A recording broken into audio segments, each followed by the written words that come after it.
Hi అండి. ఈరోజు మెత్తళ్ళ కూర వండుతున్నానండి. ఇదో చూడండి, మెత్తళ్ళు బాగా కడుక్కొని శుభ్రం చేసుకొని ఒక గిన్నె పెట్టుకొని ఆయిల్ వేడెక్కిన తర్వాత మెత్తళ్ళు వేసుకొని బాగా ఫ్రై చేసుకోవాలండి.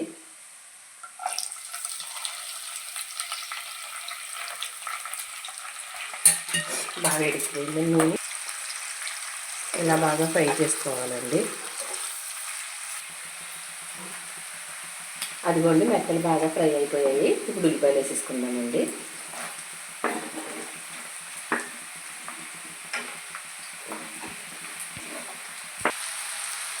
ఇదిగోండి, ఉల్లిపాయలు బాగా ఫ్రై అయిపోయాయి. ఇప్పుడు టమాటాలు వేసేసుకుందామండి.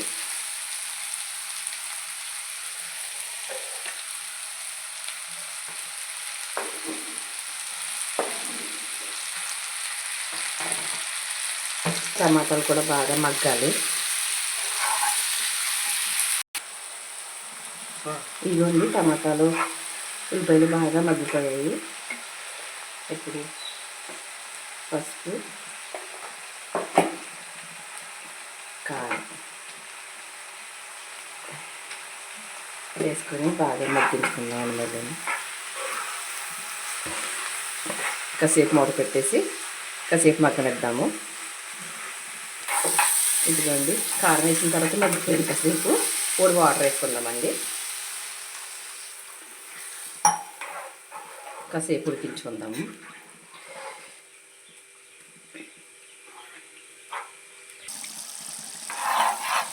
ఇదిగోండి, కూర బాగా ఉడికిపోయింది కదా. ఇప్పుడు కొద్దిగా చింతపండు పులుసు వేసుకుందామండి. చాలా తక్కువ వేసుకోవాలి, కొద్దిగాను కలిపేసుకొని ఇంకొంచెం సేపు ఉడికించుకుందామండి. ఇదిగోండి, కూర బాగా దగ్గర పడిపోయింది. కొద్దిగా మసాలా వేసుకుందామండి. కొద్దిగా మసాలా వేసుకొని